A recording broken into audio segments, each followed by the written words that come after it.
Alright, gentlemen, welcome to yet another exciting episode of The Turtleneck That Would Not Leave. And today we're going to have to talk about a rather disturbing subject, and that is the sexual morality of MAGAs.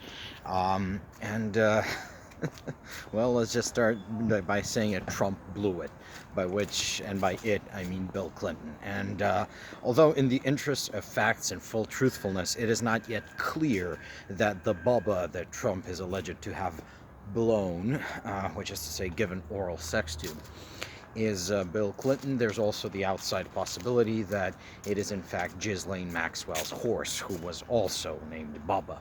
So, I don't know. You decide which is the worst version, but fundamentally, I'm not really concerned about that. It doesn't even fundamentally matter if it's true or not, because what we're interested in is the reaction, and from the reaction, we can actually gauge some things about the MAGA movement and their ideas about sexual morality. Now, for the past how many fucking years, we have seen the MAGA movement excuse all sorts of sexual, ranging from improprieties to actual crimes, not only on the part of Donald Trump, but also on the part of his inner circle. And we have also seen them essentially carrying water for pedophiles. There's a wealth of evidence out there that the pedophile party in the United States is actually the Republicans. Republicans are, I don't know, a lot likelier to be indicted on sexual crimes, possession of child pornography, sexual molestation and abuse of children.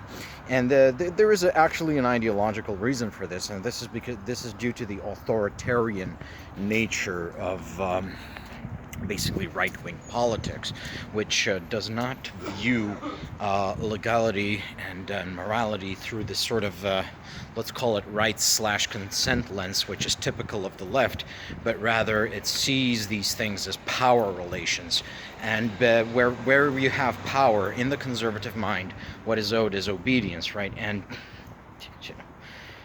people don't have rights. Rights are a sort of concession of the powerful to the weak, and the weakest and the people who have the least power with which to fight back should therefore have the least right, the least voice, the least say are children. Children by definition being people who cannot consent. That is, my training is in law, so it's a little bit, you're in my wheelhouse now, but fundamentally that is the defining legal characteristic of children, their inability to give consent, not only in the sexual context, but also in legal business context. So you cannot have a sales agreement for the purchase of a vehicle with a child. You cannot have an agreement for the purchase of house with a child. You have to go through this person's guardian.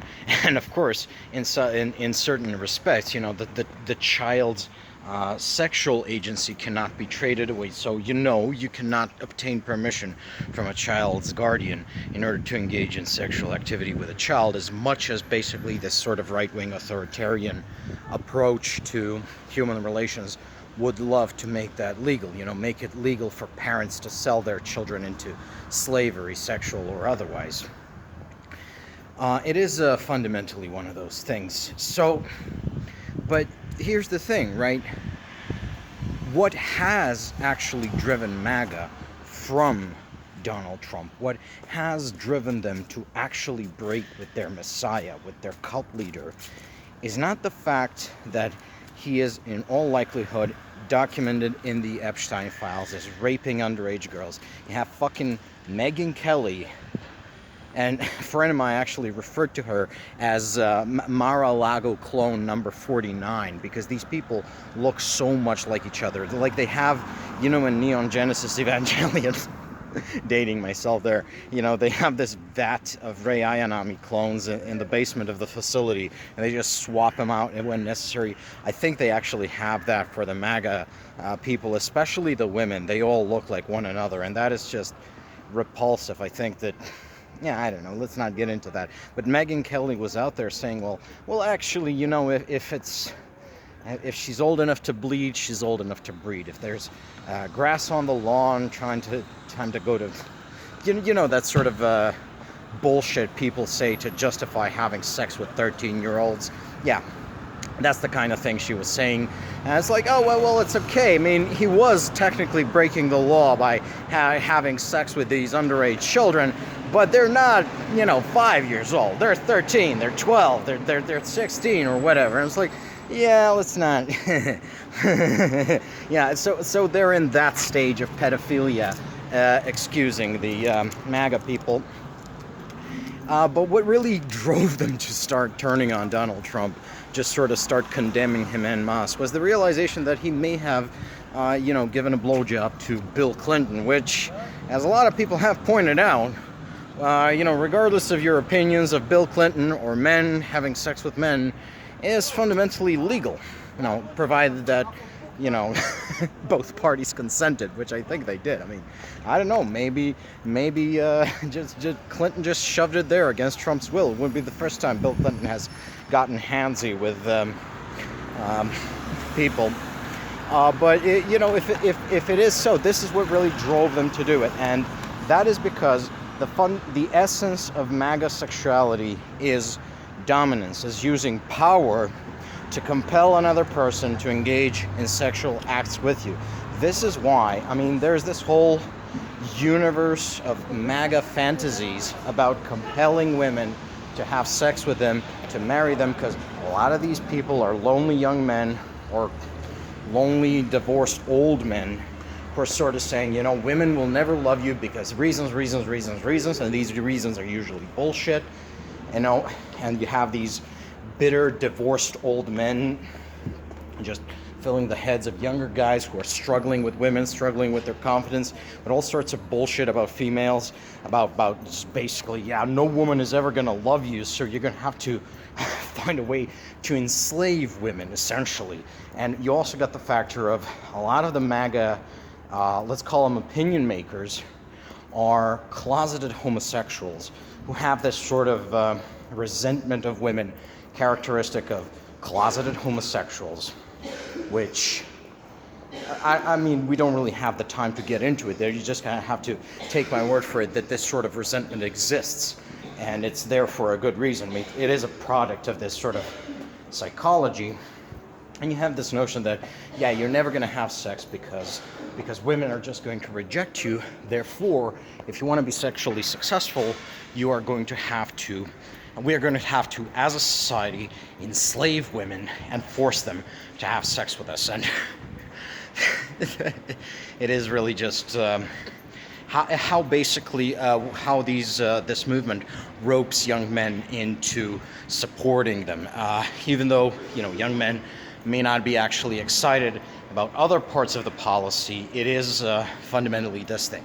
Now, let's go a level deeper. As I've said multiple times on this channel, the official ideology, the unofficial ideology of the Trump administration and the broader MAGA movement is neo-reaction. And I've had the misfortune of actually having read the neo-reactionary blogs. I've been marinating in that intellectual milieu for the past 10 years. And these people, their attitude towards women, towards male-female relations, is precisely what you would expect from Jeffrey Epstein. Because the person that you really need to watch on the neo-reactionary / MAGA sexual morality and sexual rule, there's actually two of them, but one is the master, the other is the student. The first one goes by James Donald, or Jim Donald. You can find him on blog.jim.com, and he's out there claiming that consent does not give women cannot by definition give consent to sexual relations can only be given by a woman's male relative, specifically her father and her brothers, and that women should be regularly beaten and violated, that the classic thing, and essentially that women as young as 11 or 9, so very tyrannical, let's call it that way, let's call it what it is, very tyrannical approach to male-female relations, they are to be bred. The other one is Spandrell, that's Spandrell.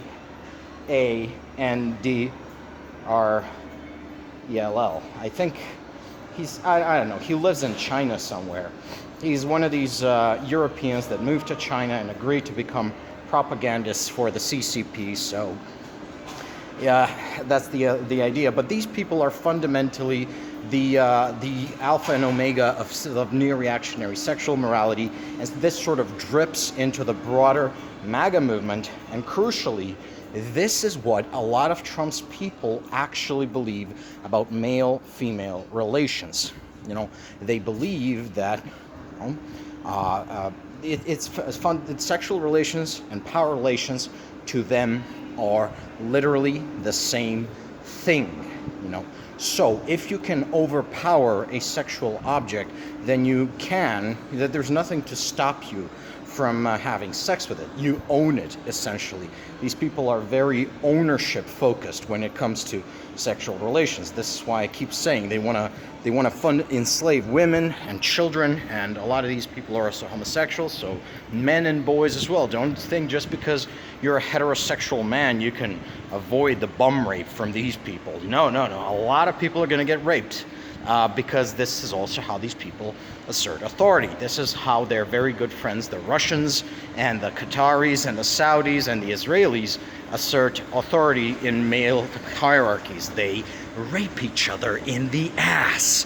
Like the Russian army is the number one place you want to go if you want to contract some disgusting strain of AIDS from getting, just bummed in the ass. So that's your MAGA sexual morality.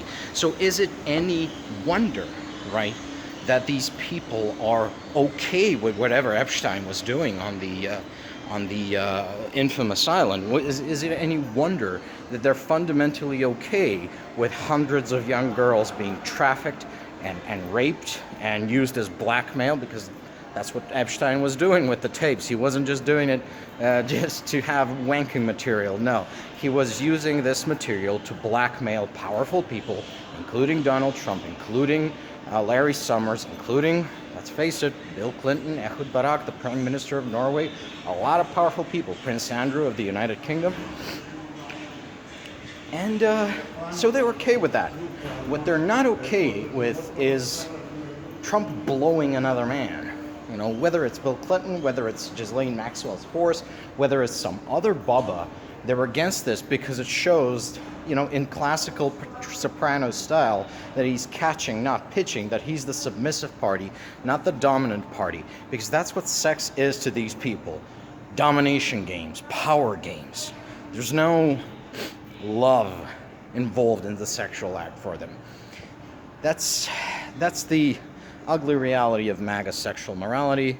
That's why, that's what they believe in, and that's why they are supportive of pedophilia. That's why they're supportive of child abuse. That's why they're supportive of rape, and that's why they oppose this particular instance of consensual adult relations. Well, I'm gonna go and wash my mouth out with soap, and there's no bleach for the brain invented just yet, so I'm sorry to have inflicted this on you, but knowing is half the battle. The other half of the battle, well, I'll let you come up with that one on your own.